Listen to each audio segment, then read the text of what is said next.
There's something you don't tell anyone, but you feel it every single day. That silent certainty that you could be better, and yet you aren't.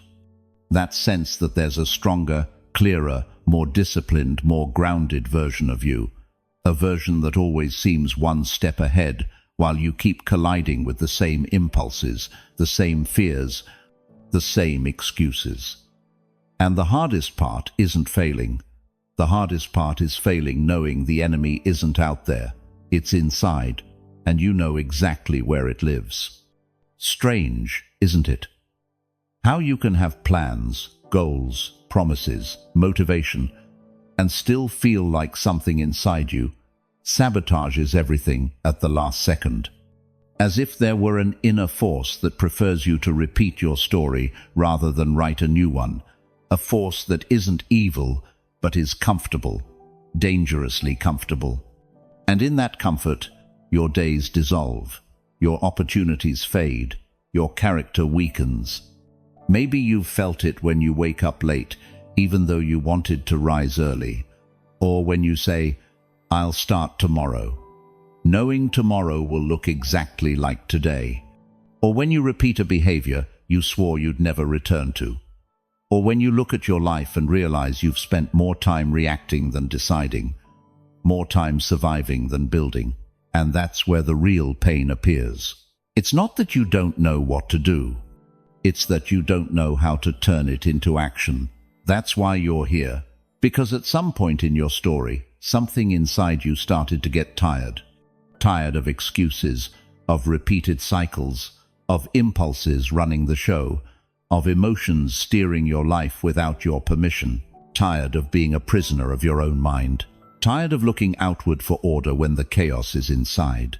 And today, finally, you want something else. Not temporary motivation, not pretty phrases, not theory you'll forget tomorrow. You want commandments, internal laws, firm pillars, principles impossible to break even on your worst day. You want a new way of existing that doesn't depend on mood, or context, or luck. You want structure. You want direction. You want order. Because deep down, you know life doesn't change when you understand it. Life changes when you change. And you no longer want to keep being the version of yourself you've proven too many times. That's why these aren't 12 tips. They aren't 12 steps. They aren't 12 nice ideas to reflect on. Today you will hear the 12 Stoic commandments. Principles that aren't here to please you. They're here to confront you. Commandments that don't ask you to memorize them. They ask you to live them. And here's something important. These commandments weren't made for perfect people. They were made for people like you, who carry silent internal battles, who have tried to improve 1,000 times and fallen 1,001, who want order but struggle with their own habits, who want peace but live surrounded by mental noise. Stoicism wasn't born for philosophers in robes. It was born for real people facing real lives. People like you, people who are tired of not sustaining the best version of themselves. So before we continue, breathe. Because what you're about to hear is not meant to make you feel good.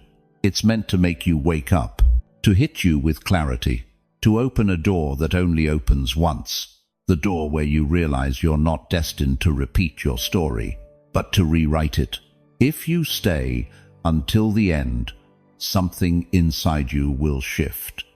Not because I say so, but because you're ready. You didn't come here for information. You came for transformation. Before we begin, I want you to declare your commitment by leaving in the comments. From today onward, I live up to my principles. That sentence will serve as a reminder that this episode is not entertainment. It's a pact with yourself. Because these commandments aren't inspirational quotes, they are internal demands, doors that only open when you decide to stop betraying yourself. And by writing that phrase, you tell your mind you're ready for something very few dare to face. A life governed by your character, not your impulses. By your virtue, not your fears. by your own consciousness, not the noise of the world. This is the moment to prove to yourself that you deserve a life with order, clarity, and truth. Without further delay, let's begin. First Stoic commandment: you will master your mind before you master the world. Inside you there is a territory no one else can see, yet it governs absolutely everything in your life. Your mind. That silent space where your decisions are born, where your impulses erupt, where your doubts whisper, where your desires grow, where your fears echo, where your dreams awaken, and where your defeats begin. That is the place where every battle you've ever fought has started and ended. And even though the world keeps trying to teach you how to control what's outside, how to move pieces, win arguments, build results, the truth is far simpler and far more brutal. None of that matters if you don't first master what's happening inside. Every real success is born within, and every collapse begins there too. You look around searching for reasons, for blame, for explanations, but deep down you know the biggest obstacle has never been life itself. It has been your mind when it falls out of order. That noise that appears the moment you try to move forward. That inner voice that convinces you you're not ready, that you're too tired, that it's not the right moment, that you should postpone again. That whirlwind that makes you feel defeated before you even take the first step. That is the silent enemy the Stoics chose to confront long before any external adversity. And that's why this first commandment says, you will master your mind before you master the world. Because if you don't govern your thoughts, you cannot govern your life. If you don't direct your inner dialogue, something else will direct it for you. Your fears, your wounds, your impulses, your past, your ego. If you don't choose consciously what to think, your mind will choose for you, and it rarely chooses what strengthens you. Think of every time your life appeared stable while inside you were falling apart. Think carefully. How many important decisions did you make out of fear? How many arguments did you ignite out of impulse? How many opportunities did you lose because of insecurity? How many times did your mind tell you you weren't enough, and you believed it without a single question? That tendency to obey any thought as if it were truth. That is where slavery begins. The Stoics understood this well. An undisciplined mind is a human being's greatest enemy, and a trained mind is their greatest ally. Mastering your mind doesn't mean silencing it. It means directing it. It doesn't mean eliminating thoughts. It means choosing which ones you feed. It doesn't mean never feeling fear. It means not allowing fear to make your decisions for you. It means recognizing that your mind is a powerful horse. If you don't guide it, it drags you. If you do guide it, it carries you farther than you ever imagined. Mastery always begins the same way, by observing yourself without judgment. What weakens you is not what you think, it's believing you are what you think. Every time your mind says you can't, that you aren't enough, that it's not worth trying, that you're going to fail, remember this: that is not your essence speaking, it is your conditioning. It is your past trying to stay alive. It is your fear dressed up as caution. It is your ego trying to avoid risk. It is your mind protecting you from dangers that almost never exist. Life has shown you many times that your thoughts can lie. You've imagined disasters that never came. You expected rejection and found acceptance. You thought you couldn't, and you did. You thought you'd break, and you survived.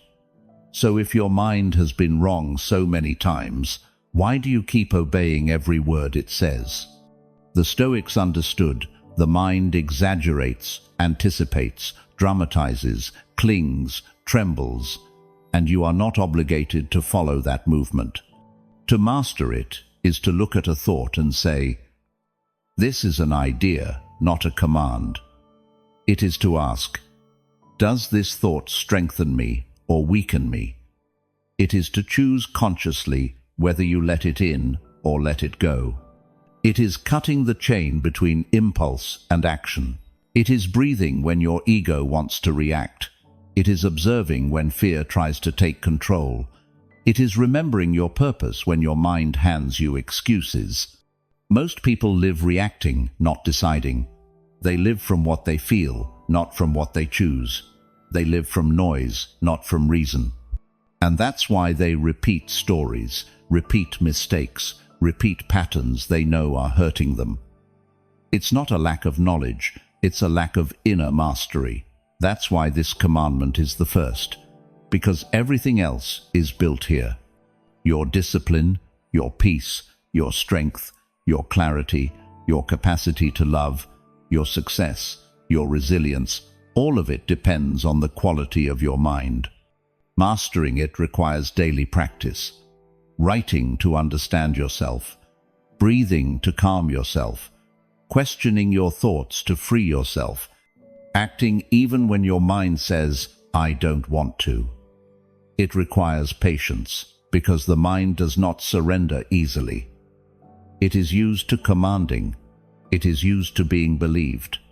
And when you start observing instead of obeying, it will resist. It will shout old fears. It will remind you of old wounds.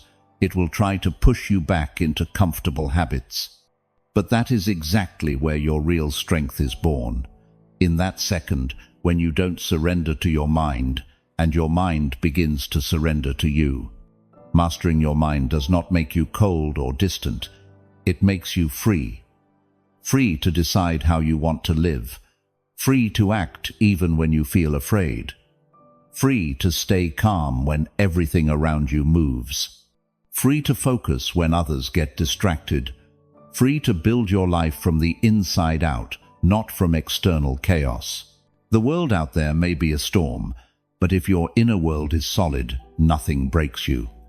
That is the secret the Stoics understood 2,000 years ago, and that so few understand today.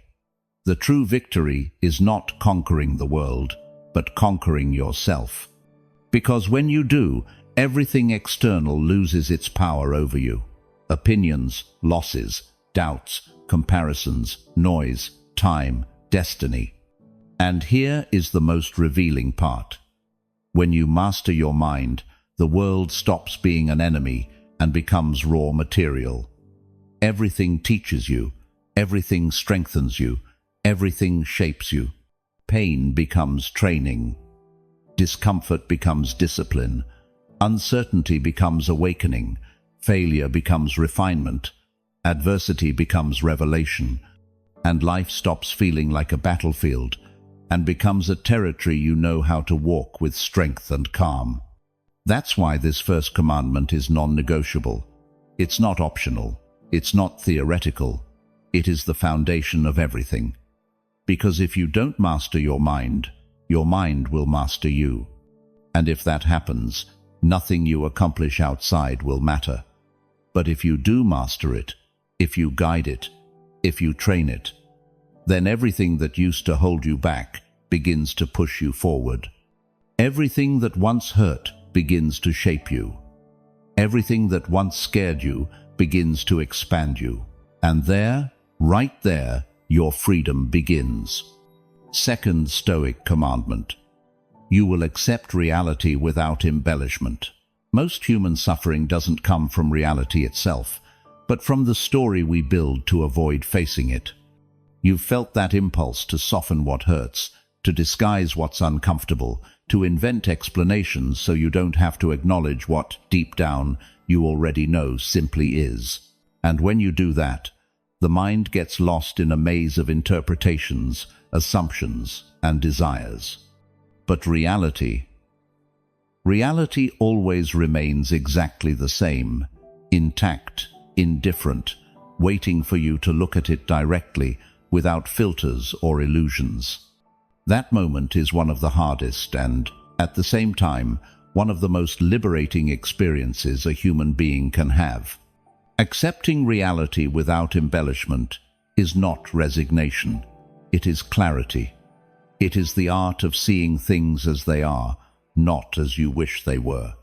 It is letting go of the need for everything to fit your personal narrative. It is refusing to argue with facts, because facts don't negotiate. The Stoics understood that existence is neutral. It is not good or bad, it simply is. Judgment is born in your mind. Drama is built by you. Prolonged suffering is fueled by your resistance. And every time you cling to an expectation that doesn't match the present, you break yourself a little more. Think of all the situations that hurt you more because of what you imagined than because of what actually happened. Think of the times you suffered trying to change something that was already decided. The moments when you invented reasons, waited for explanations, idealized endings, feared scenarios that never existed. What exhausted you wasn't reality, it was your version of it. The mind creates storms when life brought only a cloud. It creates enemies where there was only distance. It creates tragedies where there was nothing more than a simple fact you refused to face. Accepting reality without embellishment means letting go of the story you tell yourself to justify why something should be different. It is admitting that what happened, happened, that what ended, ended, that what hurts, hurts. And you don't need to add speeches on top of it. The naked truth may be uncomfortable, but it will always be kinder than the decorated lie. Because truth, no matter how painful, lets you move forward. Fantasy, on the other hand, keeps you trapped in a loop of expectation and disappointment. When you accept reality as it is, something inside you aligns. The energy you spent resisting is released. Clarity returns. Noise fades. The mind stops fighting shadows. You stop demanding explanations the world does not owe you. You stand face to face with what is, with what exists, with what you actually have in your hands. And from there, from that solid ground, you can act. You can decide. You can rebuild. You can heal. You can move forward without dragging the weight of what no longer exists. Accepting reality without embellishment also means seeing people as they are, not as you imagined them. It means recognizing when someone no longer chooses you, when reciprocity is gone, when the relationship ended long before you admitted it. It means acknowledging when your efforts no longer change anything, when the path must take a different direction, when you deserve something different, even if letting go hurts. Clarity is a blow to the ego, but a gift to the soul. And the same is true with yourself. Accepting reality means looking at yourself without masks, recognizing your limitations, your patterns, your impulses, your recurring mistakes. It means stopping the habit of justifying what you know you do wrong. It means admitting that sometimes you were the one who failed yourself, who betrayed yourself, who avoided, who didn't act. Seeing yourself with honesty can hurt, but that pain is sacred. It is the doorway to real change. Because nothing changes while you keep inventing excuses to avoid what is. The Stoic knew that peace doesn't arrive when life improves, but when interpretation becomes clear. Acceptance does not make you weak, it makes you precise. It allows you to conserve energy, to focus on what is actually under your control, to stop fighting battles already lost, to close chapters without dragging chains behind you. Accepting reality is the most radical act of freedom because it frees you from illusion, from self-deception, from emotional dependency, and from the desire to control what was never yours to control. And here is the most beautiful part.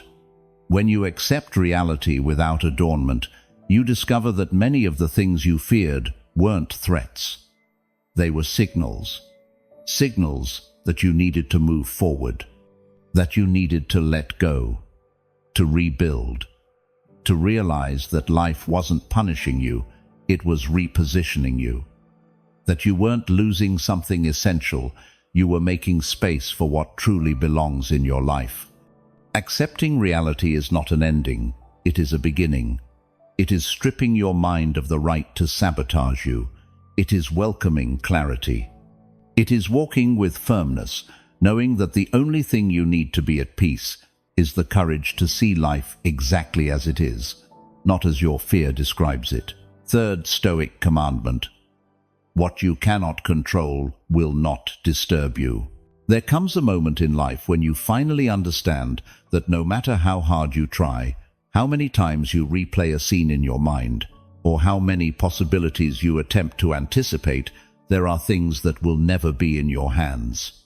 And yet, you spent years fighting that truth, burning your energy trying to fix what belongs to the external world, exhausting yourself in battles that could never be won because they were never yours to fight.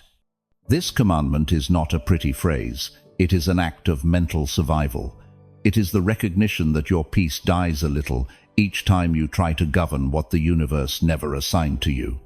Think about how many nights you lay awake imagining scenarios that never happened, draining yourself over decisions that weren't yours, clinging to people you could never retain, obsessing over outcomes that didn't depend on your effort. How many times did you break yourself trying to control someone's opinion, someone's reaction, the emotional climate of a relationship, the direction of a project, or the timing of a process that did not respond to your will? Disturbance is born exactly there, in the friction between your desire and reality.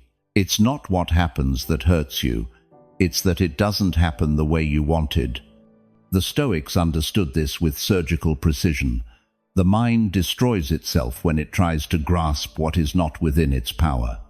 Every time life moves in an unexpected direction, you try to push it back toward the path you imagined. Every time someone behaves differently than you expected, you take it personally. Every time a plan shifts, you interpret it as failure. But it is not failure, it is the world being the world. It is life unfolding without asking your permission. It is existence reminding you that you are not the director of the play, but an actor who must remain conscious of his role. It is not what happens that disturbs you, it is your resistance. Disturbance is always a symptom of trying to control the uncontrollable. Look back. How many decisions, words, silences, and reactions from others caused you pain only because you tried to mold them to your expectations? How much suffering could you have avoided had you simply said, "This doesn't depend on me. This isn't mine to control"? Once you understand this commandment, something inside you settles. You begin to recognize that the world is not obligated to match you, that people are not designed to behave according to your criteria, that life does not always move in a straight line. And you discover something deeper still.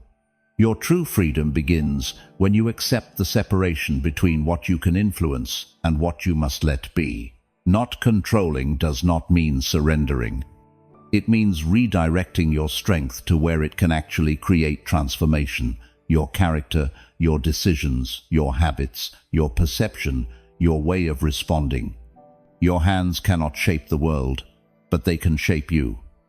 The external storm may rise, but you decide whether to open the window.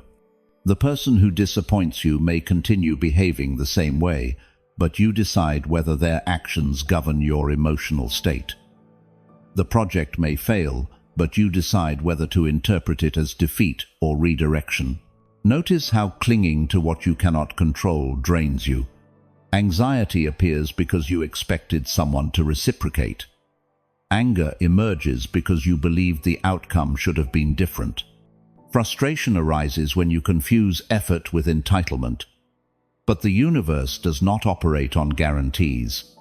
It operates on probabilities, movement, cycles, causes you don't always see, and effects you can't always interpret. Trying to control everything is trying to be larger than life, and no one is. When you stop trying to manage the external world, you begin to recover parts of yourself you had lost. Mental clarity, emotional calm, the energy you once wasted on battles that never mattered. You learn to choose your battles, to recognize that not everything deserves your exhaustion, that some situations resolve themselves the moment you stop pulling the rope, that some people reveal their truth only when you stop trying to influence them, that some paths open only when you stop forcing them. Freeing yourself from disturbance is not apathy, it is precision. It is focusing your mind where you can intervene. It is placing your strength in the service of something real. It is refusing to beg for stability from the unpredictable whims of the external world. Your peace begins where your illusion of control ends. And here is the most revealing part.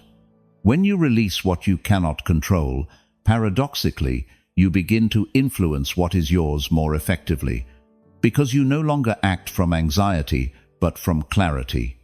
You no longer react impulsively, but wisely. You no longer depend on perfection, but trust your capacity to adapt. That is the true power of the Stoic, not manipulating the world, but strengthening oneself to navigate it. What you cannot control will not disturb you, because you will no longer hand your stability to external forces, because you will no longer let others dictate your day, your worth, or your calm. Because you will understand that when the only things you control are your attitude, your discipline, and your character, suddenly everything else loses the power it once had over you. This commandment not only frees you, it organizes you. It returns you to yourself. It reminds you that life feels infinitely lighter when you stop carrying what was never yours. And in that moment, something irreversible happens. You cease to be a prisoner of external fate and become the guardian of your inner world. That is where your true mastery begins. Fourth Stoic commandment: you will choose silence over impulsive reaction. There is a moment, one single, almost imperceptible moment, in which your life can split into two completely different paths. That moment lives between what you feel and what you do, between the punch of impulse and the choice of consciousness. Most people never notice it. They live reacting, not choosing. They speak without thinking, respond without evaluating, explode without considering consequences. They live as if every emotion were an order instead of a messenger. And in that tiny space, one that very few ever learn to master, lies the difference between a soul that governs itself and a soul chained to its impulses. This commandment exists to remind you that your silence is not emptiness, it is power. Think of all the times a rushed word destroyed something that took you years to build. A relationship fractured by an impulsive comment. An opportunity lost because you couldn't resist responding immediately. An argument that turned into war because your voice arrived before your reason. Life is full of ruins born in seconds of impulsivity. And the most painful part is that when you look back, you realize you didn't say what you meant. You said what your emotions screamed. Silence would have saved that moment. Reaction set it on fire. The Stoic understands something the rest of the world ignores. Words are arrows that never return. Every yes, every no, every phrase thrown in the heat of emotion becomes reality, consequence, history. And this is why the wise don't run after emotional urgency. They pause, they breathe, they observe, they act from reason, not turbulence. Because they know 1 second of lucidity is worth more than 1,000 words spoken from chaos. Silence is the stitch that stops the bleeding. It is the pause that breaks the chain of errors. It is the shield that lets you think before you strike or expose your heart too far. When you choose silence, you are not avoiding conflict. You are taking control of the internal battle. You are saying, I will not be a slave to this impulse. And in that act, you reclaim your dignity. Because nothing steals your freedom more than automatic reaction. It makes you a puppet of your emotions, a hostage of the moment, a victim of your own storms. But when you choose not to react, when you wait, when you step back, you are proving something monumental. Your mind is in command. Look around. Notice how many people live trapped in pointless arguments, unable to tolerate disagreement, responding without processing, believing that saying everything they feel is the same as being authentic. That is not authenticity, that is lack of control. True authenticity is having fire inside you and choosing not to burn everything down. It is feeling pressure in your chest, anger in your throat, anxiety in your hands, and still holding the calm of a warrior who knows his strength and doesn't need to display it. This commandment invites you to understand that silence is not passivity. It is strategy. It is training. It is self-governance. Silence allows you to hear the truth behind the impulse. It helps you distinguish whether you are reacting to the real situation or to a story created by your mind. It lets you see others without the fog of emotion. It lets you choose the response that builds peace, not the one that burns bridges. And above all, it protects you from yourself. That is the hardest battle of all. Every time you choose silence, you send your mind a message. You don't command me, I command you. And little by little, your mind learns. It learns not to scream, not to rush, not to panic. It learns to trust that inner space where you hold the final word. Silence becomes your armor, your discipline, your way of life. You stop reacting from pain and begin acting from wisdom. Silence also reveals something profound. Who deserves to stay in your life? Because when you stop reacting, masks fall off.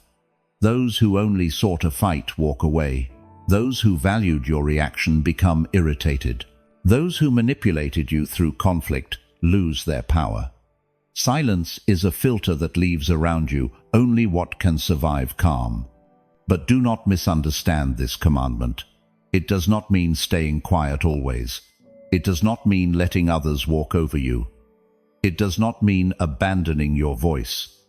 It means your voice must serve your virtue, not your impulse. It means you speak when you choose to speak, not when your wound demands to be heard. It means your words come from clarity, not chaos. And when you speak from clarity, your words are firm, clean, undeniable. You do not need to raise your voice because your calm is already authority. Silence is the prelude to your inner power. It is the place where you observe, evaluate, understand, and decide. It is the space where your mind stops being a wild horse and becomes a noble animal that follows your lead. In that silence, you discover something the impulsive will never know, that you do not need to prove anything. You do not need to react to exist. You do not need to explain yourself to anyone. Your peace is worth more than any quick reply. The next time your body demands an immediate reaction, remember this: that instant is your training ground. That is where your character is built. That is the moment in which you can become someone stronger than you were 5 seconds ago. You do not need to win the argument. You do not need to dominate. You do not need to deliver the perfect line. You need to choose yourself. Silence brings you back to your center, back to your power, back to your freedom. And when you live from there, you are no longer just another actor in the human chaos. You are a lighthouse, a force, a presence that does not tremble before the emotional fires of others. Because you do not respond from the storm, you respond from the clear sky you built within. That is the spirit of the fourth commandment. That is the discipline that will transform you more than any verbal victory. And that is the kind of self-mastery only those who choose growth are willing to practice. Fifth Stoic commandment. You will not depend on praise nor on rejection. There comes a point in life when you realize something painful to admit. Most of the decisions you made, you didn't truly make. They were made by your need to be accepted.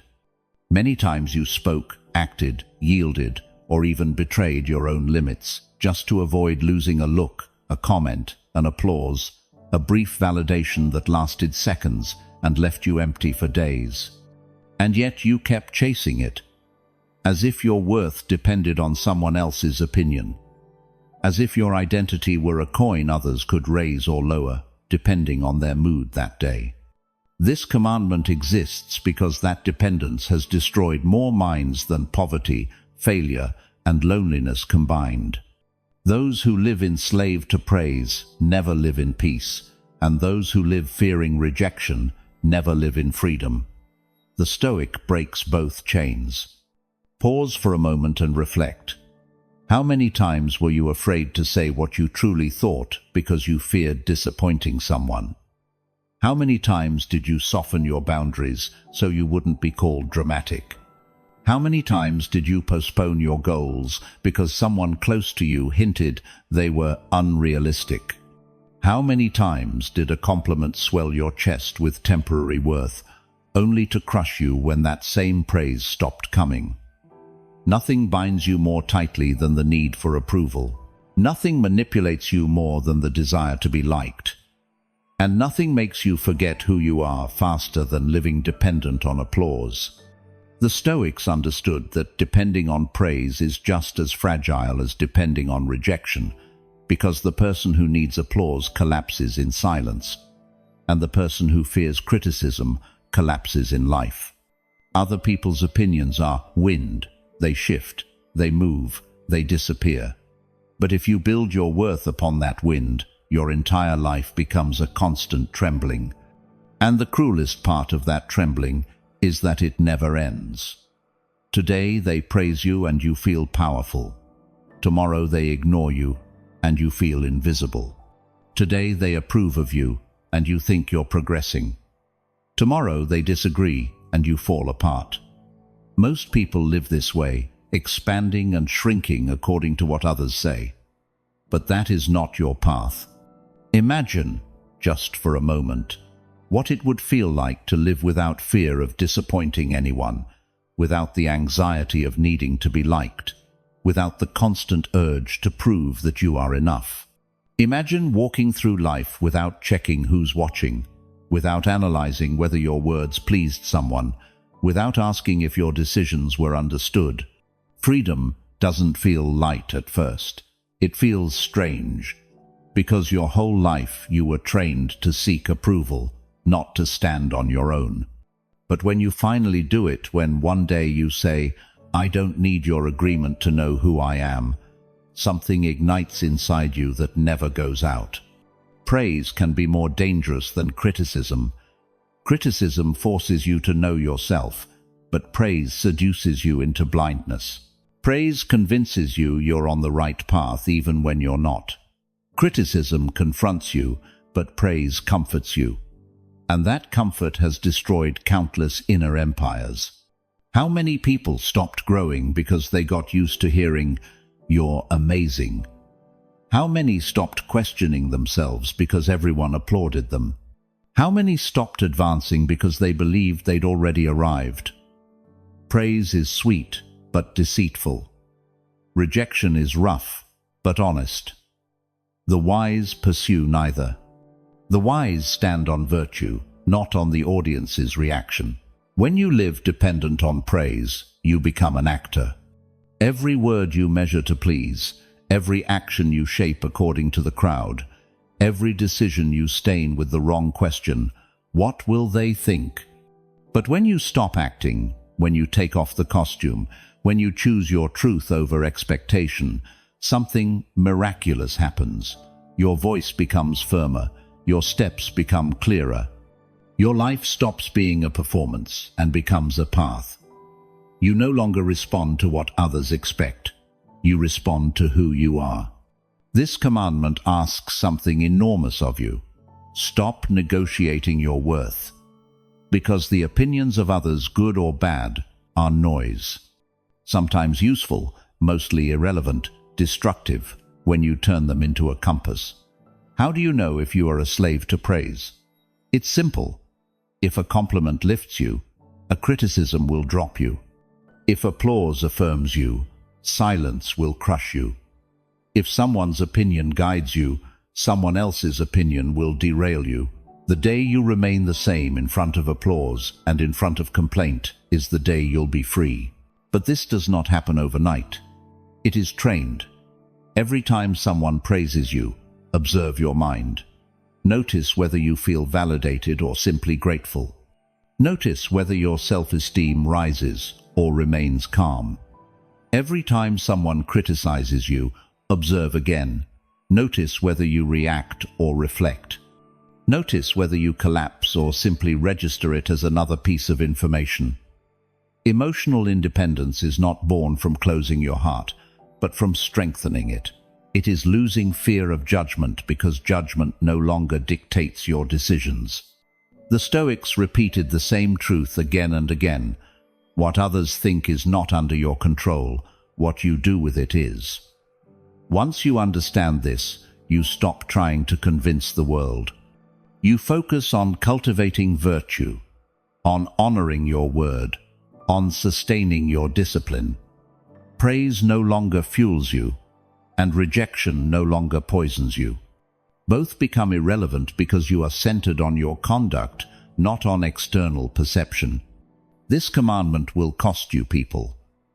Not because you become cold, but because you will no longer bend, explain, or shrink yourself to keep others comfortable. And those who were used to your compliant version, your agreeable version, your fearful version, they will be unsettled by your firmness. But that is not loss, it is purification. Silence chooses your circle, and independence chooses your destiny. Those who remain are those who value who you are, not what you sacrifice to please them.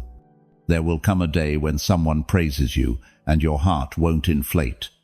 There will come a day when someone criticizes you and you won't feel a tremor. There will come a day when you can stand in the middle of 10 different opinions, untouched by any of them.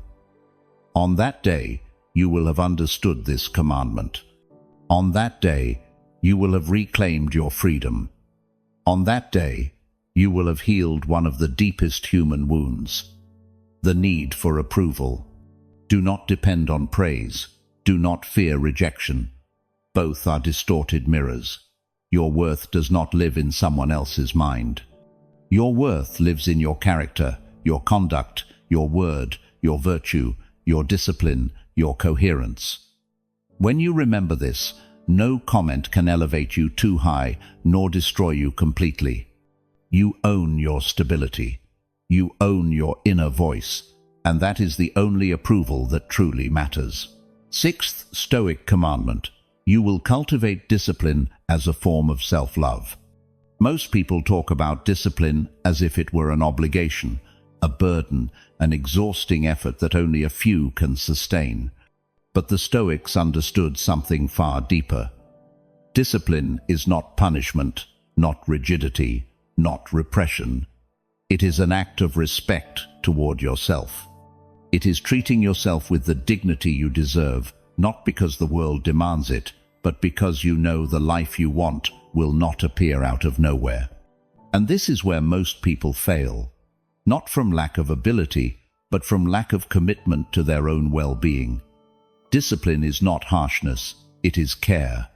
It is waking up every day and deciding that you will not leave to chance what belongs to you to build. Think of all the times you said you would change, the times you promised you would drop a destructive habit, the times you swore you would start again, restore order, commit for real. Why didn't it happen? Not because you are weak, but because somewhere inside you still believe discipline is a kind of punishment that steals your freedom. But look at those who lack discipline. Their life is a constant fire. They are always putting out problems they created themselves, living trapped in cycles they swear they want to break, reacting, not choosing. There is no freedom there. True freedom begins when you can trust yourself, when you can say, "I will do this," and know you will. That inner trust is not created by motivation, it is built through discipline. The Stoics did not seek an easy life, they sought a strong one. They knew that a mind without direction becomes an enemy, that emotions without structure drag you mercilessly, that willpower without training is fragile, and that is why discipline was a command, a principle, a foundation. It was non-negotiable. Because they knew that every day you do only what you feel like doing, you are actually giving away your power. You are letting your impulses decide for you. You are handing your future over to whim. You are living as a slave to, "I don't feel like it." And no inner warrior is ever born from whim, only from commitment. Discipline becomes self-love when you understand that every small action you sustain over time is creating a version of yourself that will thank you later. When you get up to train, even when you're tired, you're not punishing yourself, you're protecting yourself. When you choose to eat better, you're not limiting yourself, you are giving yourself life.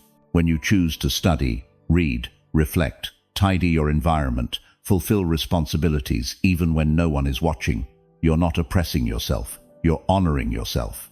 The deepest respect is not demonstrated with words or motivational speeches. It is demonstrated with decisions that strengthen your character, even when your mind begs you to choose the easy path. And of course, it will hurt. Of course, there will be days when you won't want to do anything. Of course, your body will ask for rest when what it needs is action. Of course, your mind will try to convince you that tomorrow is a better time to start. But tomorrow does not exist. Only this moment exists, the moment in which you choose. And every time you choose discipline, you send a powerful message to the deepest part of yourself. I can count on me. When that sentence becomes true, your entire life changes. Because a human being who can rely on themselves no longer fears external storms, no longer depends on perfect conditions, no longer collapses at the first sign of discomfort. Discipline forges a stability that cannot be bought. The Stoics practiced voluntary discomfort not to suffer, but to remind themselves they were stronger than their momentary desires. They fasted, trained under harsh conditions, chose to live more simply than they needed to, avoided unnecessary luxuries, not because they were poor, but because they were powerful. They knew constant comfort weakens the mind. They understood that someone who can only function when everything is perfect cannot function at all. Discipline does not eliminate pleasure, it eliminates dependence. It teaches you to enjoy without needing, to choose without panic, to live without inner slavery. And there's something essential. Discipline is not perfection. The Stoics knew this. You will fail, you will fall, you will lose your rhythm. But the fall does not define you. The decision you make afterward does. When a Stoic stumbled, they didn't drown in guilt. They didn't abandon themselves. They didn't speak to themselves with contempt. They stood up and kept going. Because discipline does not demand that you never fail, it demands that you never give up. And that is the greatest form of self-love, not leaving yourself behind. Not letting go of your own hand even when you've tripped 100 times. Not abandoning yourself just because life exhausted you. Discipline also cleans your inner environment. When your habits are firm, your mind stops being full of noise. Unfinished tasks fade. Broken promises stop haunting you. Excuses no longer have room. A new sensation begins to emerge, powerful, quiet, unmistakable, the feeling that you are building something real. That inner order becomes addictive. Once you feel it, you no longer want to return to chaos. Because you can clearly feel that you are capable of directing your life, capable of shaping your destiny, capable of no longer being at the mercy of your emotions or your old patterns. Discipline makes you the architect of your own existence. And above all, discipline makes you someone capable of loving better. Because only someone with inner order can give without emptying themselves, support without breaking, accompany without losing themselves, face life without becoming a burden to others. Discipline allows you to be firm, stable, whole. When you govern yourself, you no longer beg for affection, you no longer seek validation, you no longer fall into destructive cycles. Indiscipline drives you to seek constant emotional compensation. Discipline gives you enough peace that you no longer need it. Maybe today it feels hard to start, but the Stoics taught that every great change begins with one small action repeated consistently. You do not need to transform your entire life tomorrow. You only need to choose one action, one that honors the person you want to become, and repeat it, sustain it, protect it. Discipline is not born from massive effort, it is born from minimal consistency. In the end, this commandment reminds you of something essential. No one can discipline you from the outside. No one can force you to build yourself. No one can give you character. No one can give you strength. That belongs to you. It is your responsibility, your privilege. And when you choose to embrace it, your entire life begins to align around that decision. Because a disciplined human being attracts clarity, direction, purpose. Not because the world changes, but because you change the way you walk through it. This is the commandment that holds all the others together. Without discipline, wisdom remains theory. With discipline, it becomes transformation. And when you learn to discipline yourself from love, not from guilt, not from punishment, but from the certainty that you deserve a better life, then you truly become unbreakable from within. 7th Stoic commandment. You will give thanks even for what wounded you. You will give thanks even for what wounded you. And I know that, as you hear it, something inside you tightens, as if a voice were saying, "How could I be grateful for what broke me? How could I thank what took away something I still miss? How could I ever thank the pain if it was exactly what almost destroyed me?" But here lies the heart of this commandment. You do not give thanks for the harm itself. You give thanks for the transformation. You do not bless the wound, you bless the strength that rose from it. And this is something most people never understand, because they keep looking at pain as an enemy, as a shadow that arrived to weaken them, as a memory they would rather erase. But the Stoics never saw it that way. They understood that life is not divided between what you wished would happen and what actually happened, but between what makes you stronger and what makes you weaker. And pain, if you look at it clearly, if you face it with firmness rather than resentment, always ends up standing on the side of your strength. Giving thanks for what wounded you does not mean justifying it. It does not mean saying it was right. It does not mean romanticizing suffering as if it were some noble gift wrapped in gold. It means understanding that although you did not choose the wound, you can choose who you become after it. And that choice determines your future far more than the wound itself. Think of every moment in your life when you felt something inside you break. An abandonment, a betrayal, a failure, a mistake you made, a conversation you wish you had never had, an opportunity that slipped away in seconds. A person who left without giving you time to close the cycle. In those moments, the pain felt as if part of your soul had been torn out.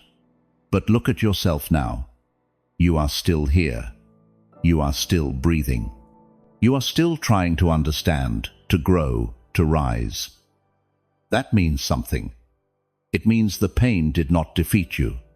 It means you not only survived, you learned. Stoic gratitude is not emotional, it is philosophical. It does not arise from liking what happened, but from understanding it. You give thanks because you recognize that every experience, even the bitter ones, came with a message, with a lesson, with a mirror, with a reminder. It showed you your fragility, yes, but it also revealed your endurance. It showed you your limits, but also potential you had never touched. It showed you your fears, but also that you were capable of walking straight through them. It showed you who did not love you, but also the worth of those who stayed. It showed you what you lost, but also what remained for you to build. And in that double edge of pain, the raw contrast between what broke and what was born afterwards, gratitude finds its home. Seneca said nothing strengthens the soul more than looking directly at what hurt it without fear, because as long as you keep hating your past, you remain its slave. As long as you fear remembering, you allow that shadow to rule your present. But when you give thanks, when you choose to turn the wound into a teacher, something incredible happens. The past stops chasing you. It becomes a territory explained, a territory crossed. Gratitude dissolves guilt. Gratitude illuminates what resentment kept in darkness. This is where the commandment becomes a spiritual weapon, because when you learn to give thanks even for what hurt you, you become indestructible. You no longer fear losing. You no longer fear failing. You no longer fear that life will change without warning, because you know that whatever happens, you can turn it into strength. Pain stops being a threat. It becomes a tool, a form of training. The fire that tempers your character until it can hold everything that once shattered you. Think of the people who disappointed you, those who made you believe you were less than you are, those who left when you most needed them, those who treated you with indifference when you offered loyalty. None of that was fair. None of that was right. But look at it without sentimentality. Thanks to them, you began to set boundaries. Thanks to them, you learned that not everyone deserves access to your soul. Thanks to them, you stopped giving energy to those who do not know how to care for it. Thanks to them, you understood your worth is not negotiable. Thanks to them, you met the version of yourself who says, enough. And that version, the one forged in abandonment or betrayal, is the version that holds you up today. Think also of your failures, the projects that didn't succeed, the dreams that died in your hands, the plans that seemed perfect until reality collapsed them in a single moment. Each of those failures carried a hidden destiny better aligned with who you truly are, a correction, a warning, an invitation to become someone stronger, clearer, more ordered. Without those setbacks, you would not be here listening to this. You wouldn't be seeking clarity. You wouldn't be building a more stable life. You wouldn't be growing with intention. You wouldn't be awakening. And for that reason, even if they still sting, you must thank them too. Even your own shadow deserves gratitude. The part of you that acted wrongly, that avoided what mattered, that sabotaged relationships, that procrastinated crucial decisions, that hid behind fear, that used excuses that now embarrass you. That version of you, the one you judge so harshly today, was the one that showed you clearly who you never want to be again. Without that shadow, you would never have felt the urgency to transform. Without it, you would never have understood the importance of discipline, of self-control, of purpose. Without your shadow, you would not know the difference between darkness and light. Thanking it does not mean approving it. It means acknowledging that it taught you. And finally, you must thank even the physical and emotional pain you went through. Yes, even that one.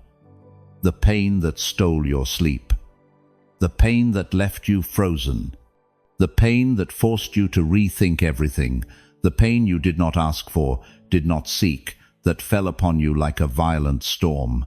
That pain, however unjust, revealed your inner resistance. It showed you that you are stronger than you believed. It showed you that you could keep going even when you felt empty. It showed you that even when life clawed at you with ferocity, you stayed standing. And that, brutal as it sounds, also deserves gratitude. To give thanks is to release. To give thanks is to close cycles. To give thanks is to reclaim energy. To give thanks is to look forward without the past pulling you down like an anchor. Stoic gratitude does not ask you to feel joy for what happened. It asks you to recognize that what happened no longer has the power to break you. It asks you to accept that life never took more from you than you are capable of rebuilding. It asks you to honor the strength that emerged in you because of something you never would have chosen. This commandment asks something profound of you. Stop cursing your story. Start using it. Stop fighting what was. Start building with what is. Stop asking, "Why did this happen to me?" And start asking, "What can I do with what happened?" That question is what separates the wise from the resentful. To give thanks is to wield power. It is to look at your past without bowing your head. It is to say, "You did not destroy me. You brought me here. You made me who I am." And when you can say that without trembling, without crying inside, without hatred, without clinging to the wound, then you are truly free. 8th Stoic commandment: you will master your desires, not become their slave. You will master your desires, not become their slave. And although it sounds simple, this is one of the hardest commandments to live by, because it touches the very core of the human mind. What you want, what you chase, what attracts you, what promises happiness as easily as it steals your peace. Desire is a seductive force. Sometimes it comes as a whisper, inviting you to imagine a life more comfortable, more glamorous, more like the lives you see in others. Sometimes it strikes like a blow, an urgent impulse demanding immediate satisfaction, and other times it disguises itself as necessity, as if without what you crave, you could not be whole. But desire is also traps within traps. When you don't question it, it pulls you. When you believe it is necessary, it governs you. When you make it a condition for inner peace, it chains you. That is why the Stoics insisted not on eliminating desire, but on mastering it. Desire is not the enemy. Your relationship with it is. Think about how many things you believe you need today. Material possessions, recognition, validation, success, constant attention, endless stimulation, goals that sound more important than they truly are. We live surrounded by invitations to desire more. More things, more experiences, more pleasure, more status, more approval. Every day, the world reminds you of what you lack, what you should buy, what others have achieved and you haven't, what's trending, what supposedly will make you feel enough. And slowly, without noticing, you begin measuring your worth by what you lack instead of what you already have. You start living outward, comparing, aspiring, chasing, believing happiness is waiting for you at the finish line of an endless race. That is the first sign of enslavement to desire, when your peace depends on something you have not yet obtained. For the Stoics, inner freedom began exactly where desire lost its power.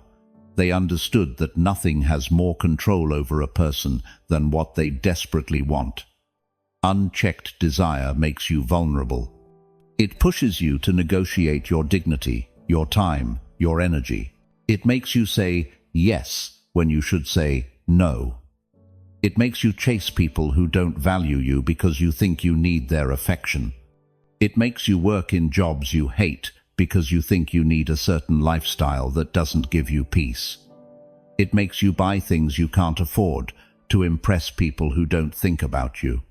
It makes you feel frustrated when you don't get what you long for and empty when you finally do. Because desire is not designed to be satisfied, it is designed to multiply. If you don't master it, it consumes you. Mastering desire does not mean renouncing pleasure or living a joyless life. It means reclaiming control. It means asking yourself honestly, do I truly want this, or was I taught to want it? Many of your desires were not born in you, they were implanted. Advertising, social media, other people's expectations, standardized models of success, all these shape what you think you should want. And they deceive you. They push you to chase things that do not build your character, that do not elevate your soul, that do not add depth to your life. Things that, when finally gained, leave you with the uncomfortable realization that nothing meaningful actually changed. Desire also steals your presence. It drags you into the future, promising that happiness lies ahead after you obtain whatever you seek. But once you get there, desire has already created a new point further away, another goal, another target. And so desire keeps you running forward, never allowing you to inhabit the present moment. That is the slave's race. A slave runs toward whatever his master orders. A wise person walks toward what they consciously choose. Seneca wrote, "He who does not control his desires does not control his life." And it is true. Desire is not just an impulse, it is a form of government. If you don't own it, it owns you. If you don't question it, it binds you. If you don't direct it, it takes you where it wants to go, not where you need to be. That is why the first step of this commandment is observation. Observe every desire as if you are watching it from outside, without judgment, without repression, but with clarity. Ask, where does this come from? Does this desire strengthen me or weaken me? Does it bring me closer to my values or pull me away? Does it make me free or does it make me dependent? Most people never ask these questions. They feel the impulse and obey it. And each time they obey without questioning, desire learns that it has power over them. The Stoics taught that you must not chase what promises instant pleasure, but costs long-term strength. Easy desire always comes disguised as relief. It promises comfort but delivers emptiness. It promises satisfaction but leaves anxiety. It promises freedom but demands dependency. True freedom does not feel like a high. It feels like stability, like peace, like clarity, like the ability to look at something you want and choose not to pursue it simply because you can. Slavery is the opposite. You see something you want and feel unable not to chase it. Mastering your desires also means learning to wait. Impatience is another form of bondage. You think you need something now, immediately, urgently. But when you train the ability to delay gratification, when you choose not to satisfy a desire instantly, something powerful happens. Your desire stops commanding you. You become the one who commands. You don't need to eliminate it, only to put it in its rightful place.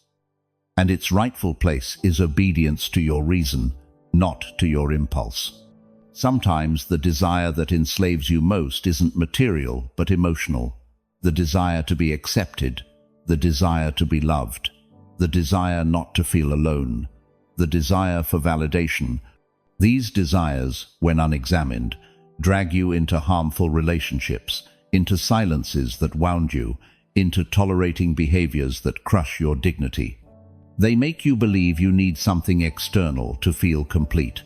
But when you understand that desire must never govern your dignity, you start choosing differently. You begin saying no where you once said yes to avoid losing someone. You start letting go of connections that existed only to soothe an emotional craving, not to support a healthy bond. You begin to feel that the most valuable thing you can keep is yourself. This commandment demands that you face your most uncomfortable impulses, not to repress them, but to retrain them. Desire can be educated. It can be shaped. You can teach your mind to prefer what strengthens you over what only entertains you. You can teach your soul to seek depth instead of stimulation. You can redefine your priorities with discipline and awareness.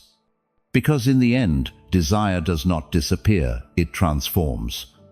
What you once wanted desperately begins to lose its shine. What once felt indispensable becomes irrelevant. That is a sign of freedom. The Stoics knew that a truly free person is not the one who possesses much, but the one who needs little. Not because they reject pleasure, but because they rule over it. They can enjoy without becoming dependent. They can have without fearing loss. They can desire without obsession, without anxiety, without bondage. and they can let go when needed, without feeling torn apart. To master your desires is to master your destiny. It is to build a life that emerges from within, not from an endless chase outward. It is to choose according to your principles, not your impulses. It is to walk lightly, to choose freedom over momentary pleasure, to have the ability to look at everything you could want and select only what brings you closer to the person you want to become. This commandment is not a call to renunciation, it is a call to inner power, to sovereignty, to the ability to choose with awareness, to the strength of saying, "I do not need this to be at peace." When you can say those words, no desire can ever own you. Ninth Stoic commandment: you will not run from discomfort, you will use it as training. You will not run from discomfort, you will use it as training. And while the phrase sounds simple, it is one of the hardest, most demanding, most transformative commandments in all of Stoicism. Because talking about discomfort is not talking about cold or fatigue or physical effort. Talking about discomfort is talking about growth. It is standing at the edge where your mind wants to retreat, where your emotions tremble, where your thoughts look for an escape route. It is that precise moment when your body says stop, when your ego says I can't, when your fear says later, when your habits say I'll start tomorrow. And yet, exactly at that point, the Stoic stands firm. Discomfort is the territory where everything that matters is built. But most people avoid it as if it were an illness. They avoid hard conversations because they're uncomfortable. They avoid telling the truth because it's uncomfortable. They avoid making important decisions because they're uncomfortable. They avoid changing habits because it's uncomfortable. They avoid looking at their mistakes because it's uncomfortable.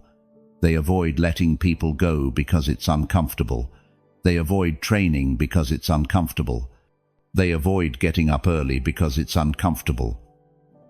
They live running from anything that demands extra effort, a little more order, a little more discipline, a little more awareness. What they don't understand is that every avoided discomfort becomes an invisible chain, a chain that tightens a little more each day. The Stoics knew this. What you avoid ends up ruling you. What you face ends up freeing you. And that is why they turned discomfort into a conscious practice. They didn't wait for life to challenge them, they challenged themselves. Walks under the rain, sleeping on the floor, simple meals, voluntary fasting, strength training, long periods of silence. Uncomfortable reflection. These were not extreme acts, they were intentional ones. Because they knew that if you train yourself to handle small discomforts voluntarily, you will later endure the big ones life throws at you without warning. Chosen discomfort prepares the spirit for the discomfort that is inevitable. Think about your life right now. How many decisions have you postponed because they made you uncomfortable? How many important conversations did you avoid because you preferred a fake peace over an honest truth? How many times did you not start a project because the sensation of "I don't know where to begin" made you uncomfortable? How many times did you stay in the same job, the same relationship, the same circle, because the discomfort of changing felt bigger than the discomfort of continuing to suffer? It's not lack of capacity. It's not lack of intelligence. It's not lack of talent. It's lack of training. Training to withstand the first blow of discomfort without running. Discomfort is the threshold between the life you have and the life you want. But almost no one crosses that threshold because they wait to feel ready before moving. And emotional readiness never comes before the action, it comes after. No one ever feels ready to face the truth. No one ever feels ready to let go of someone they love, but who harms them. No one ever feels ready to change their lifestyle. No one ever feels ready to give up a vice.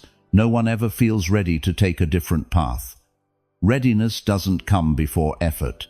It appears as a consequence of it.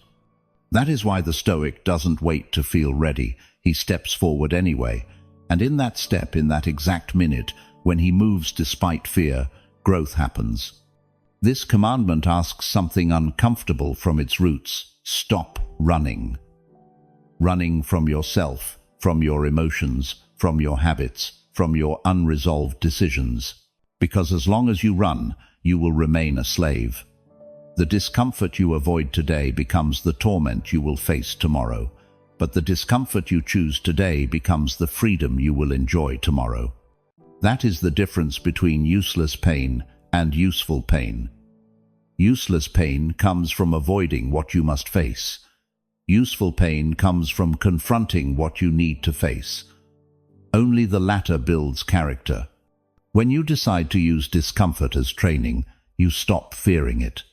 You begin to see it as a tool, a hammer that hits, yes, but also shapes, a fire that burns, yes, but also purifies, a heavy stone that tires, yes, but also strengthens as you carry it.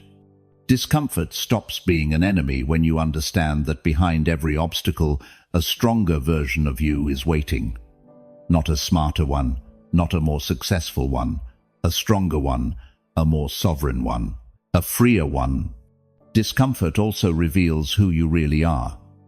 In comfortable moments, we all look virtuous, patient, kind, disciplined, orderly, reflective. But when life tightens, when time runs short, when fatigue sets in, when fear rises, when pressure increases, that is where the real you appears. That is where your mask falls.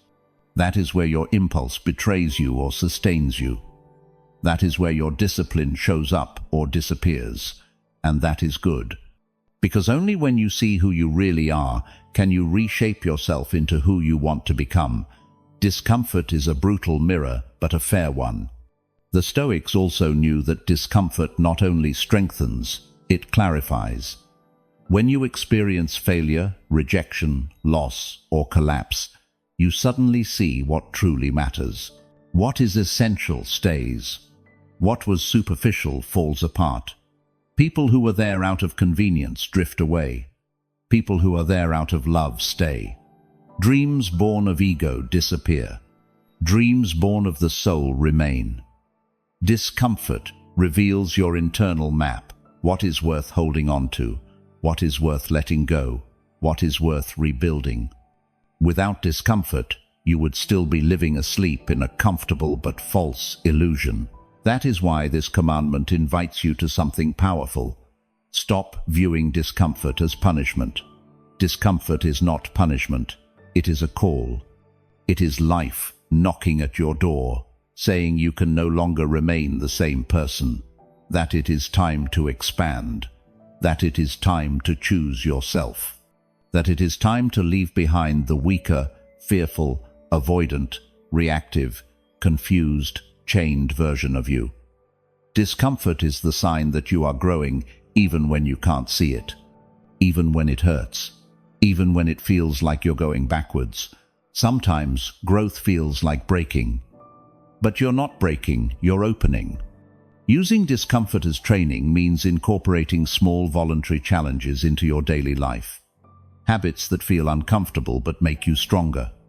Waking up earlier, taking cold showers, practicing silence, reducing social media, organizing your environment, training even when you don't feel like it, telling uncomfortable truths, closing unfinished cycles, making difficult calls, dropping a vice for a day, then 3, then 7.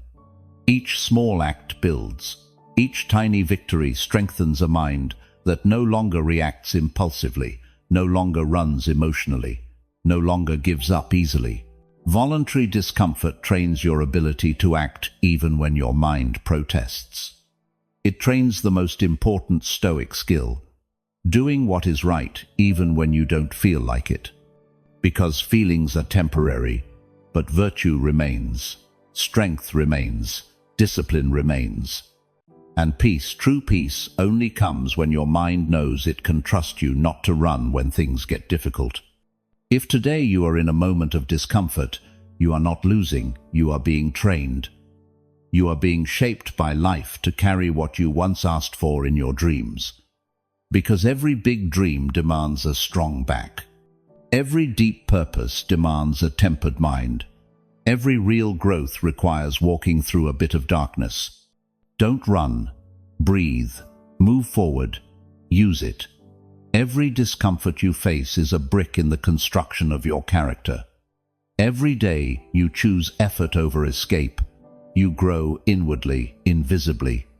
And one day, when you least expect it, you will look back and realize that what once would have destroyed you, today doesn't even shake your peace. That day you will have fully understood this commandment, and that day you will be free. 10th Stoic commandment. You will live with simplicity, so you can live with freedom. You will live with simplicity, so you can live with freedom. It may sound like a straightforward phrase, almost obvious, but behind those words lies one of the most powerful, most ignored, and most difficult truths in all of Stoic philosophy. Most people believe their life would be freer if they had more money, more comfort, more recognition, more things, more status, more speed, more pleasure, more everything. The entire world has trained you to believe freedom is found in accumulating, in advancing, in owning, in showing. But the Stoics knew something almost no one today wants to hear. The more you need, the less free you are. The more you desire, the more vulnerable you become. The more you depend on luxury, the more you fear losing it. And the more you build your identity on what you possess, the more fragile your inner peace becomes. Simplicity is not renunciation. It's not poverty. It's not mediocre resignation. It's sovereignty. It's choosing how much you truly need to live well. It's looking at a world that promises abundance and saying, "You don't own me." It's looking at your desires and setting boundaries. It's looking at your impulses and directing them. It's looking at your comforts and deciding which ones truly serve you and which ones merely numb you. Living with simplicity doesn't mean living with less. It means living without dependency. It means your well-being isn't tied to things that might disappear tomorrow. It means your stability isn't built on external objects you don't control. It means your identity isn't constructed on pillars someone else can knock down. The Stoics insisted on this commandment because they understood that life changes without warning. Possessions change, jobs shift, people leave, health fluctuates, money rises and falls. And if your sense of stability depends on any of these things, you're building your peace on sand. Simplicity is building on rock. It's knowing that if you lose something material tomorrow, you won't lose your center. It's being clear that your worth doesn't come from what you have, but from who you are when you no longer have anything to show. In difficult moments, self-deception disappears. When life tightens, it doesn't matter how much luxury you had, it matters how much character you kept. Simplicity also reveals how many of your needs were created by the noise of the world. We live surrounded by stimuli that push you to believe you need more to feel valid, more clothes, more technology, more experiences, more trips, more success, more validation. But if you pause for a moment and observe your life without noise, you'll realize many of those needs didn't come from you. They came from fear.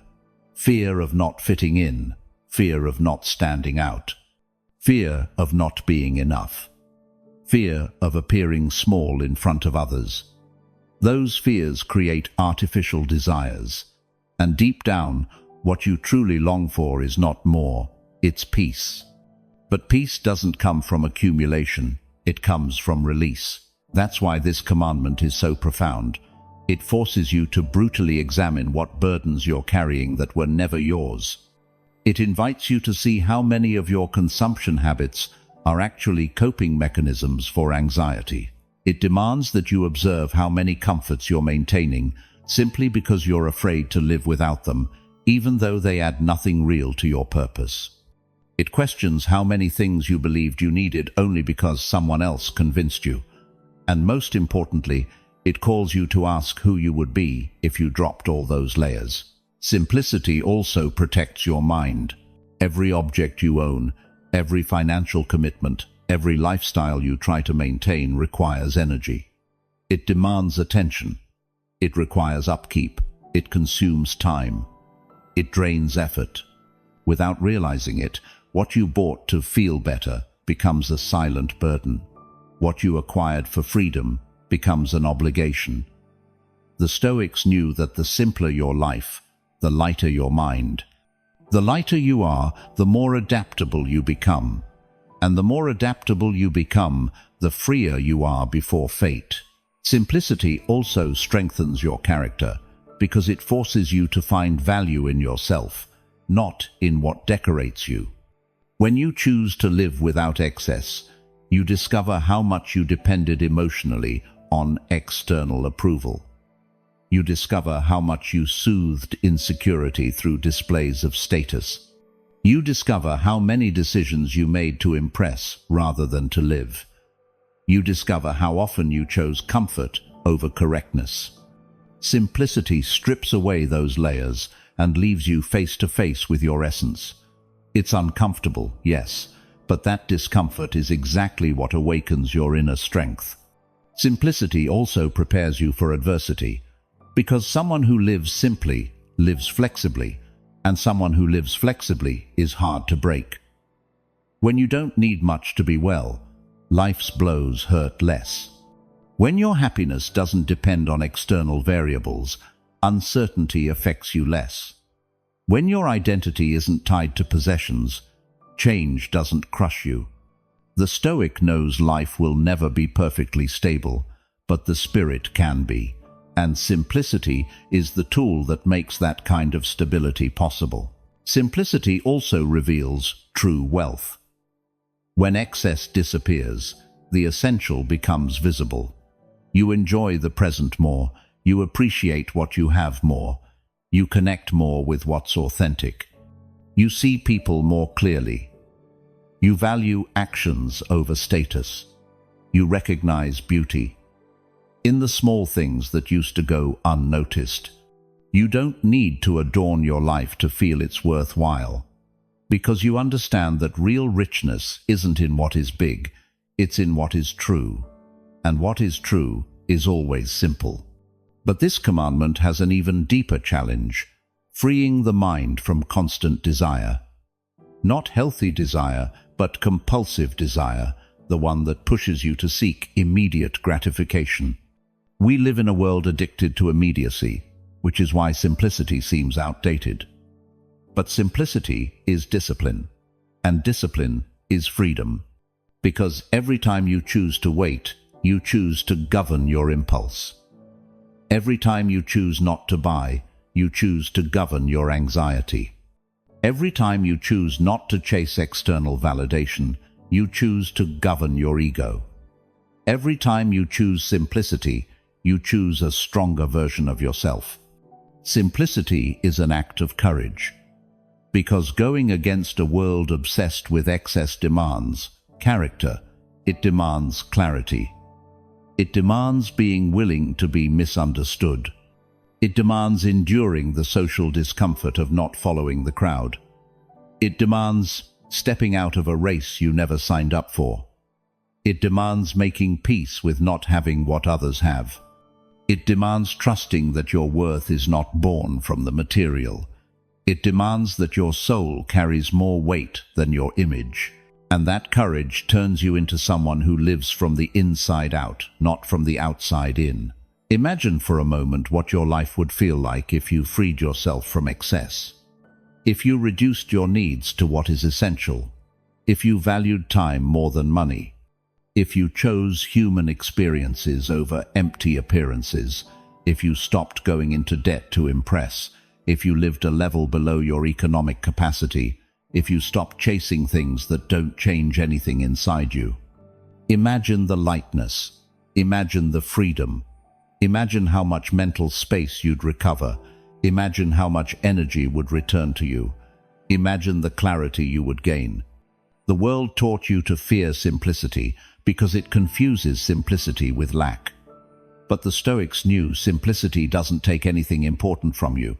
It only removes what you never needed. It removes noise. It removes dependency. It removes anxiety. It removes comparison. It removes fear. It removes distraction. It removes guilt. It removes pressure. And in that empty, uncluttered space, the space where excess used to live, something extraordinary appears. Inner freedom, the kind that cannot be bought. The kind that cannot be taken from you as long as it belongs to you. You will live with simplicity, so you can live with freedom. That is the commandment. That is the call. Not because you must renounce the world, but because you must stop belonging to it. You must stop being its reflection. You must stop serving its expectations. You must stop depending on what it offers to feel valuable. And when you do, when you choose to live consciously, soberly, lightly, and deeply, you will discover something most people never discover. That your life always had everything it needed. What was extra was the noise. Because someone who lives simply can never be a slave. 11th Stoic commandment. You will act with virtue even when no one is watching. You will act with virtue even when no one is watching. That is the commandment that separates those who live with direction, purpose, and character from those who only behave well when there is an audience paying attention. Because it is easy to do the right thing when someone is evaluating you. It is easy to show discipline when there are rewards at stake. It is easy to be kind when you know someone is looking. It is easy to appear virtuous when the world is watching. What is difficult, what is truly difficult, is sustaining that virtue in the silent corners of your life, where no one will ever know what you did, where there are no applauses or rewards, where no reputation is at risk, where social pressure and others' expectations do not exist, where the only gaze that matters is your own, where the soul stands uncovered. That is where who you really are is measured. The Stoics understood that virtue is not a costume you put on when you step out into the world. It is the skin that stays with you even when darkness surrounds you. It is not performance, it is conviction. It is not appearance, it is root. And that is why this commandment is so profound. It invites you to ask whether what you do because it is right, or because someone might judge you. It invites you to examine your character when temptation appears, but there are no visible consequences. It asks you to observe your decisions, not when they benefit you, but when they reveal your true nature. Because where no one sees you, you cannot lie to yourself. Virtue, for the Stoics, is the foundation of all greatness. Not birth, not wealth, not origins, not status virtue. The only thing that lets you sleep peacefully, the only thing that does not depend on chance, the only thing built from thousands of small decisions repeated over and over again. But virtue does not arise from heroic public acts. Virtue is forged in the everyday, in the word you choose not to say, in the temptation you choose not to follow, in the promise you keep even when no one remembers it, in the discipline you maintain even when no one is watching. Virtue is tested in the invisible. This commandment demands courage, because acting with virtue when no one sees you means giving up immediate pleasure, the easy shortcut, the quick benefit, the comfort offered when there is no accountability. It means following a standard only you will know. It means being both judge and defendant. It means that your conscience will be your law, and that law must be firm, coherent, and honest. There is no escape in silence, no excuses, no masks, only you facing yourself. And here an uncomfortable question arises. Who are you when no one is watching? Are you consistent? Are you whole? Are you truly the person you claim to be in public? Or does your private life contradict your public discourse? Do you act with honor only when eyes are on you, or also when the only gaze that can judge you is your own? The Stoics knew that internal incoherence destroys the soul, not because someone else will discover it, but because you know. And living with yourself while knowing you betray your own values is one of the heaviest burdens there is. That is why this commandment is not a moral lecture. It is an invitation to free yourself, because those who act with virtue in secret never fear being exposed. They never fear their past turning against them. They never fear life confronting them with hidden decisions. Those who live with virtue live lightly. Those who have nothing to hide sleep better. And the Stoics also understood something extraordinary. Virtue in solitude has a transformative power that public virtue never will. Because when you do what is right with no witnesses, what is right becomes part of you. You do not do it to prove anything. You do it because you are that kind of person. Each invisible act builds an inner foundation that cannot collapse. You become someone you can trust, and when you trust yourself, life changes. The whole world may fail you, but you will not. Acting with virtue in private also trains a special kind of strength, the strength to resist the inner gaze that always demands more. You do not need applause because your standard comes from your conscience, not the crowd. And that gives you a freedom few know. The freedom to act, not to be seen, but to be. The freedom not to depend on praise. The freedom not to fear judgment. The freedom of knowing that, no matter what happens, your dignity remains intact. But accepting this commandment also means facing the parts of yourself you prefer to avoid. It means recognizing when you have failed to act with virtue. It means taking responsibility for things you may have avoided for years. It means seeing your shadows without justifying them. It means stopping the habit of hiding behind excuses. Because virtue is not born in those who believe they are pure. It is born in those who recognize their imperfection and still choose what is right, not because it is easy, but because it is noble.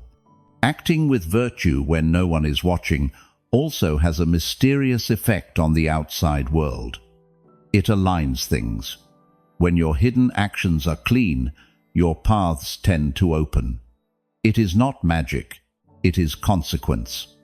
Because your invisible behavior molds your character molds your decisions shape your opportunities shape your destiny. And little by little, life begins to arrange itself around the kind of person you are when no one else is around. And there is something even deeper.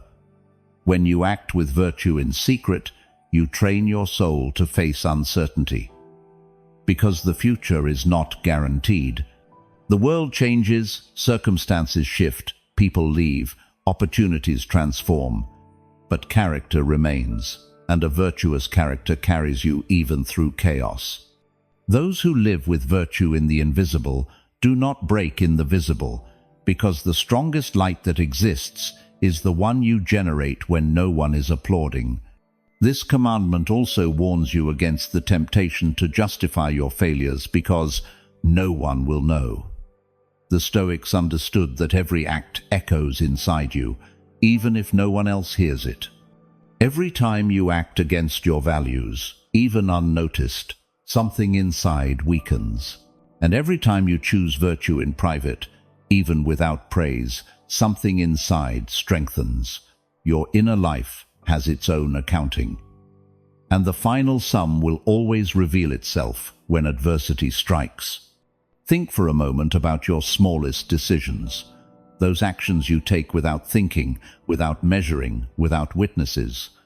That is where your truth lies. That is where your essence lives. That is the material from which your destiny is built. Not your talent, not your looks, not your charisma, not your family background, your silent virtue, your invisible ethics, your commitment to yourself. That is the foundation no storm can tear away. Acting with virtue when no one is watching does not mean you will never fail. We all fail. We all fall. We all have moments where we choose the easy path over the right one. But Stoic virtue does not demand perfection. It demands return. It demands that when you realize you have strayed, you come back without excuses. It demands that you do not abandon yourself. It demands that you do not use your mistakes as permission to continue erring. It demands that you acknowledge your humanity, but also your ability to rise above it. Virtue is not proven by never falling, but by returning to what is honorable after each fall. And here lies the true message of this commandment. Acting with virtue when no one is watching is an act of profound self-love. Because you do not do it for others to recognize you. You do it because you deserve to be someone you can trust. You deserve to be someone of their word. You deserve to be someone who respects themselves. You deserve to be someone who honors themselves. And that dignity, born in silence, is the highest form of inner strength. If you learn to live this way, something extraordinary will happen. You will stop fearing your decisions. You will stop fearing being exposed. You will stop fearing judgment. You will stop fearing comparison. You will stop fearing that someone might see behind your masks, because there will no longer be masks. There will be coherence. There will be integrity. There will be truth. And truth, even in solitude, is always freedom. You will act with virtue, even when no one is watching. That is the commandment. That is the standard. That is the reminder that what you do in secret defines who you are in public, even if no one can connect the dots. Your soul knows the difference. And if your soul is at peace with you, there is no force in the world that can take that peace away. 12th Stoic commandment. You will remember every day that you are mortal. You will remember every day that you are mortal. This is the commandment that supports all the others, the one that sharpens the mind, clarifies priorities, cuts through distraction, and forces you to face what truly matters. Because you can spend years postponing your life, believing that tomorrow you will have more time, more energy, more clarity, more willpower. You can live as if you were eternal, as if nothing were urgent, as if your story could be paused and resumed at will. But the truth almost no one wants to face, is that your life is burning away right now. As you read these words, not tomorrow, not in some ideal future. Now, in this second that will never return, and that is why the Stoics repeated a principle as simple as it is terrifying. Remember that you are going to die. They didn't say it to depress you, they said it to wake you up. Because when you forget your mortality, you become soft, you become distracted, you become small, you take everything for granted. You take the people you love for granted. You take your days, your body, your abilities, your dreams for granted. You postpone important conversations. You delay decisions that could change everything. You stay silent where you should speak, and you speak too much where you should remain silent. You let yourself be dragged by the world's noise, by other people's opinions, by external validation, by goals that aren't even yours. And you do it because you believe you have time, always more time, but you don't. You never did. Remembering your death is not a dark act. It is the most illuminating act you can perform. Because only when you realize that everything is finite do you understand what is truly worthy of your energy. Only then do you discover what is genuinely urgent, not what the world screams, not what anxiety demands, not what others expect of you. What your soul has been quietly asking for years. That life you've postponed 1,000 times because you were too tired, too distracted, too wounded, or too busy surviving. That life that calls you even when you try to ignore it. That life that has always felt a bit far away because you pushed it far away. And now, when you remember you are mortal, something inside you reorders itself. Something becomes clear. Something whispers, "Stop waiting." The Stoics spoke of memento mori the way one speaks of a lighthouse, a beam cutting through the fog, a signal showing you where you are and where you must go. Death, understood this way, is not an ending. It is a compass. It is the tool that allows you to separate the essential from the trivial. Because if you were eternal, you could afford to waste days on meaningless things. But you are not. You have an unknown number of sunrises left, an unknown number of chances to be brave, an unknown number of decisions you can still make, and each time you waste one of them, you are giving it away for nothing. You will remember every day that you are mortal, not to live in fear, but to live with intention. Because death takes nothing from you that you didn't surrender first. It only steals what you never lived. And that is the tragedy of many people. They die without ever allowing themselves to be who they wanted to be. They die without telling themselves the truth. They die without reconciling with someone they loved. They die without apologizing, without forgiving, without having the courage to start something meaningful, without having the strength to end what was harming them. They die full of unmade plans, unspoken words, and unmade decisions. They die intact but empty, and it is because they lived as if time were infinite. But you are not here for that. If you are listening to this commandment, it is because something in you wants to live awake, to live consciously, to live at the height of what life demands, to live without hiding. And remembering that you are mortal is the most direct way to force yourself to stop postponing your existence. This commandment also asks you to examine your relationship with your past and future. Most people spend their lives trapped between these two, regretting what happened or fearing what will happen. But the Stoics knew that death is the teacher that anchors you to the present. Because when you understand that time is limited, you stop wasting it on old guilt or imaginary worries. The past is already dead. The future has not been born. The only thing breathing right now is this moment, this body, this decision. And if you don't seize it, no one can do it for you. Remembering your mortality also frees you from perfectionism, because if time is finite, you can't continue waiting until you feel ready. You can't keep demanding absolute guarantees. You can't keep asking for certainty before taking a step.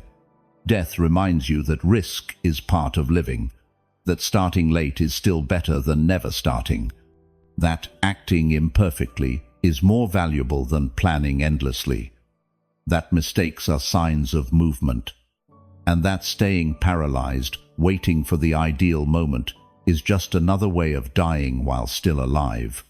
This commandment also illuminates your relationships, because when you remember that those around you are also mortal, something in you softens. You stop holding on to insignificant resentments. You stop assuming there will be time to reconcile, to say I love you, to apologize, to be present. You stop treating people as if they were inexhaustible objects. You understand that every meeting could be the last. Every hug could be the last. Every conversation could be the last. And that thought, far from destroying you, teaches you to love better, with more attention, with more gratitude, with more presence, with more truth. Mortality also helps you confront fear, because when you know your end is inevitable, you realize there is no point in living paralyzed. What good is watching every step if one day, without warning, there will be no steps left to take? What good is avoiding risk if life itself is risk? What good is hiding behind excuses if death accepts none? Remembering you are mortal makes you brave. It makes you humble. It makes you honest. It makes you human. And there is something even deeper. When you remember your death, you reclaim your freedom. Because most of the chains that bind you, the opinion of others, the fear of rejection, the obsession with appearances, the need for approval, lose their power when you understand that none of these things belong to you. Everything external is borrowed. Everything you think you need to feel valuable will disappear. Your body will change, your image will fade, your status will shift, your surroundings will transform. People will come and go, and in the end, only your character remains, only what you built within yourself, only how you lived each day, knowing it would not repeat. That is why this commandment comes last, because it sustains all the others. Without remembering your mortality, you will not govern your mind. Without remembering your mortality, you will not accept reality as it is. Without remembering your mortality, you will keep trying to control what you cannot. Without remembering your mortality, you will keep reacting instead of choosing. Without remembering your mortality, you will keep living according to others' opinions. Without remembering your mortality, you will not feel gratitude. You will not discipline yourself. You will not dare. You will not live simply. You will not act with virtue. Everything loses strength when you believe you have unlimited time, but when you remember, everything gains urgency, weight, and meaning. You will remember every day that you are mortal, not as a threat, not as punishment, not as a shadow, but as an invitation to truly live, to live awake, to live without postponing your own existence. To live with the courage of someone who knows each day is unrepeatable. To live with an open heart and a clear mind. To live like the wise, ready to leave, but even more ready to be present. Because death is not the enemy. The enemy is living as if you were never going to die. The enemy is wasting your time. The enemy is ignoring your soul's calling. The enemy is hiding behind excuses. The enemy is merely surviving when you could be living, and this commandment reminds you that the difference between the two is defined today. Here, now. You will remember every day that you are mortal. That is the final commandment. Not so you fear, but so you awaken. Not so you suffer, but so you honor the miracle of being alive. Not so you live less, but so you live better. And if you do, then all the other commandments will make sense, because at last you will understand that life is not about lasting, but about honoring every second you are given. And that is the true art of Stoicism, living knowing you are not eternal, yet acting each day with the greatness of someone who leaves behind a legacy that is. From this point forward, listen to every word as if it were a bridge between the life you are living and the life you know you could have. Because after walking through these 12 commandments, something inside you has already shifted, maybe very deep within you, maybe in a quiet way, but it moved. And that means you are ready to do something most people never dare to do. Live with intention, with clarity, with courage, and with the serenity that is born only when you decide to stop being a spectator in your own existence. I want you to take a deep breath and understand something. Very few people grasp in time. It is not the years, it is not the opportunities, it is not the circumstances that define your life. It is your steadiness. It is your character. It is your ability to remember who you are when the noise of the world tries to confuse you. And that is why these commandments were not made to decorate your mind, but to open it, to stretch it, to sharpen it like a blade recovering its edge after years of wear. Today, as you listen to each commandment, something deeply human and universal happened within you. You saw yourself. You saw yourself in your habits, in your evasions, in your hidden strengths, and in your contradictions. You didn't come here to absorb information. You came here to confront the way you've been living. And that, even when it hurts, is an immense privilege. Because while most people continue justifying their inertia, you are here, listening to what discomforts you, what awakens you, what forces you to stop lying to yourself. No one changes from comfort. No one transforms from passivity. No one builds virtue while hiding behind excuses. That is why you made it to this point. Because there is a part of you that no longer accepts repeating the same version of yourself.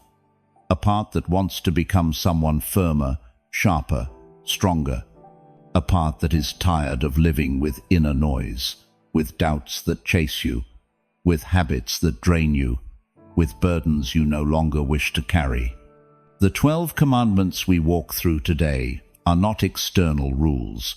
They are internal reminders.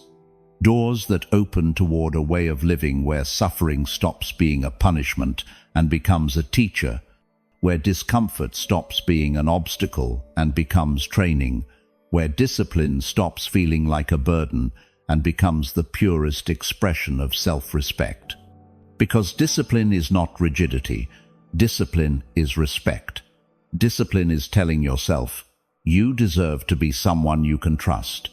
And that is what you are building here. Even if you cannot see it clearly yet, your character is already changing. You are learning to govern your mind instead of obeying it blindly. You are learning to observe your emotions without surrendering to them. You are learning to act from your principles and not from your impulses. And above all, you are learning to stop postponing the life you know belongs to you. Now, I want you to think about something.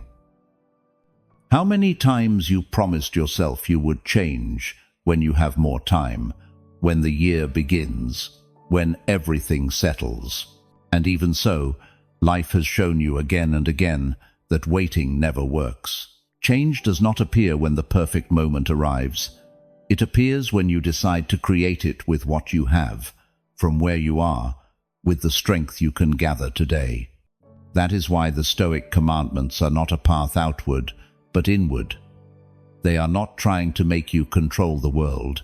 They want you to control your reaction to it. They are not trying to make you avoid pain. They want you to transform it. They are not trying to eliminate your desires. They want you to stop being enslaved by them. And they are not trying to make you live without fear.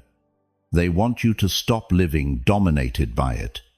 Today, as we close this journey, I want you to remember the most silent of all the commandments, the one that is not written, yet is implied in each of them.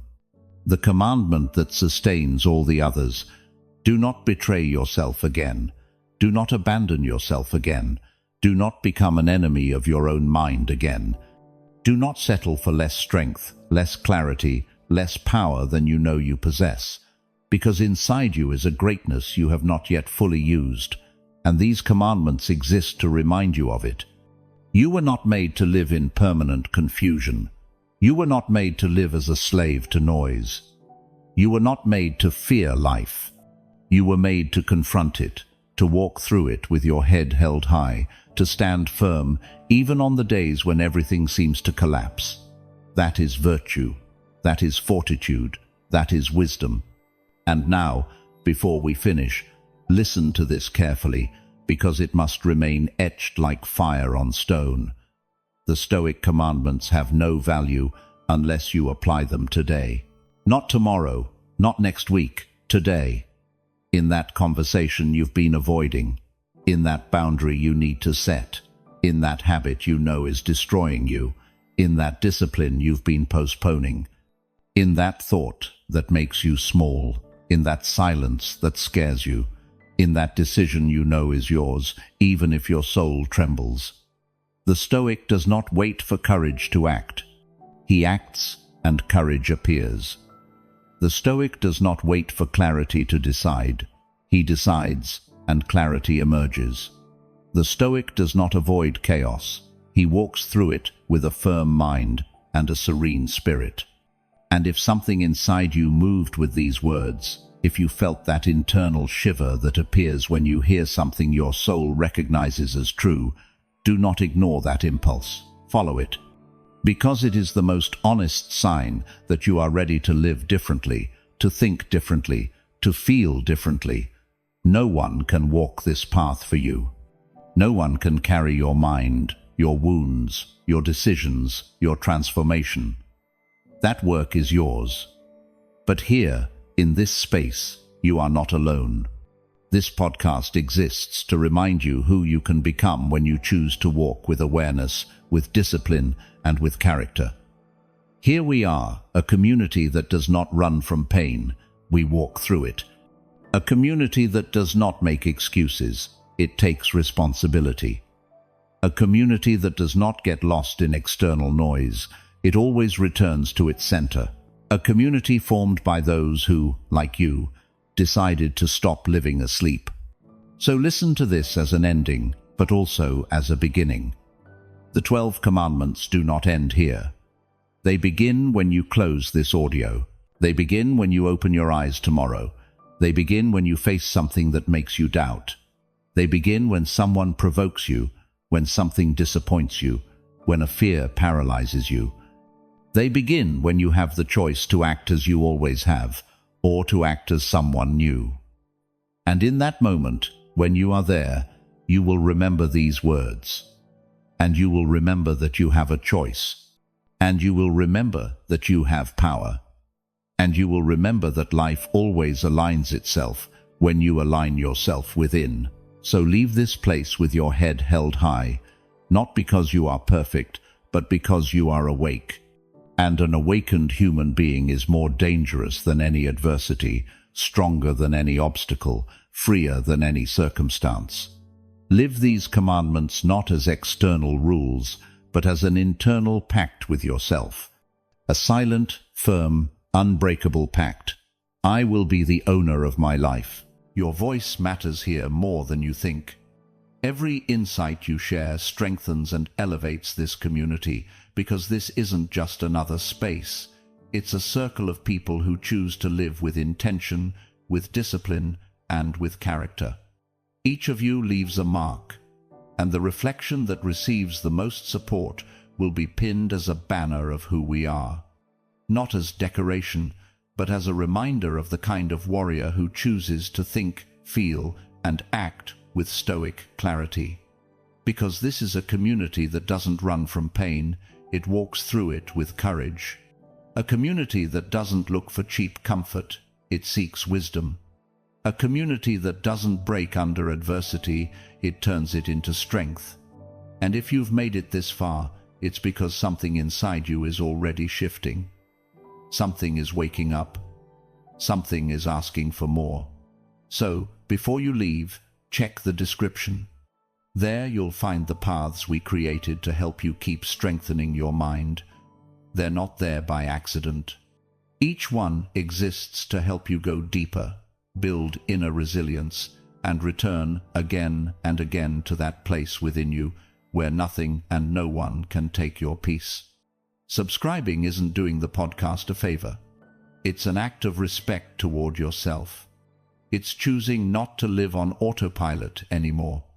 It's committing to think differently, to feel with more order, to live with more intention. Because every Monday, Wednesday, and Friday, we publish reflections designed to stay with you when life gets heavy, when your mind gets loud, when you need a reminder of who you are. Not following us means risking missing the one lesson you might need in the hardest moment.